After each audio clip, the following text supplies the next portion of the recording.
ধর তুই কাউকে অনেক ভালোবাসিস, কিন্তু তার বিপরীতে তুই তার থেকে কিছুই চাস না, কিছু এক্সপেক্ট করিস না। সুন্দর না? এভাবে বলিস না, প্রেম পড়ে যাও। তারপর প্ল্যান কি তোর? কি প্ল্যান? বাসায় যাবো, শাওয়ার করবো, ঘুমাবো। আরে ধর, এই প্ল্যান না, লাইফ নিয়ে তোর কি প্ল্যান? লাইফ নিয়ে কী প্ল্যান টানি? লাইফ নিয়ে আমার কোনো প্ল্যান নেই। বাকি যেমন কি হবি কাটাবি? বাকি জীবন কিভাবে কাটাবো জানি না, তবে আপাতত খাবো দাবো, ঘুরবো ফিরবো, শপিং করবো, বিন্দাস। বলা সহজ। শোন, তোকে একটা কথা বলি, লাইফ নিয়ে তুই যে প্ল্যানই করিস না কেন, কোনোটাই সঠিকভাবে হবে না।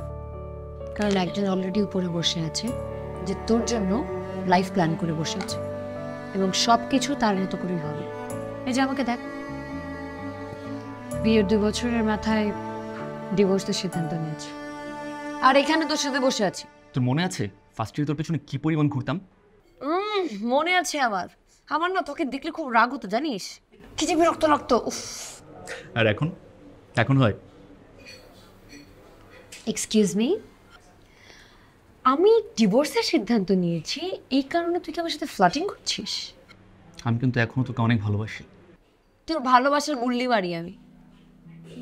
ভালোবাসার পেছনে ঘুরে ঘুরে আমার ফ্যামিলি, আমার সংসার, আমার ভবিষ্যৎ, আমার ক্যারিয়ার সব কিছু নষ্ট হয়ে গেছে।